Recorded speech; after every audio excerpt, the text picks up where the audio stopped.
رسول اللہ صلی اللہ علیہ وآلہ وسلم نے فرمایا کہ جب بھی تم میں سے کوئی مسلمان بندہ بازار میں داخل ہو تو یہ دعا پڑھے: لا الہ الا اللہ وحدہ لا شریک لہ لہ الملک ولہ الحمد یحیی ویمیت وہو حی لا یموت بیدہ الخیر وہو علی کل شیء قدیر۔ جامع ترمذی، حدیث نمبر 3428۔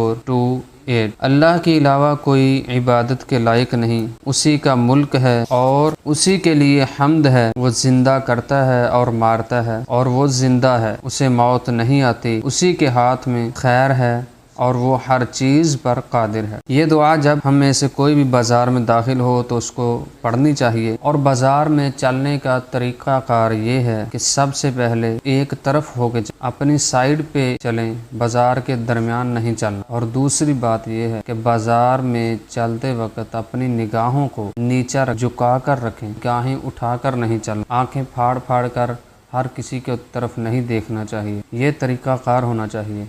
اور چوک چپاؤں میں کھڑے نہیں ہونا چاہیے۔ رسول اللہ صلی اللہ علیہ وسلم نے فرمایا کہ بازاروں میں کھڑا نہ ہوا کرو، بازار کھڑے ہونے کی جگہ نہیں ہے۔ رستہ بند نہیں کرنا چاہیے، مسافر کو پریشان نہیں کرنا چاہیے جو بازار میں چل رہا ہے، رستے میں رکاوٹ نہ بنو۔ یہاں تک فرمایا کہ کر دو کوئی ایسی چیز جس سے نقصان ہو مسافر کو، سواری، اس چیز کو اٹھا کے سائیڈ پہ کر دو، اللہ تعالیٰ اس کے بدلے تمہیں بہت زیادہ اجر عطا فرمائے۔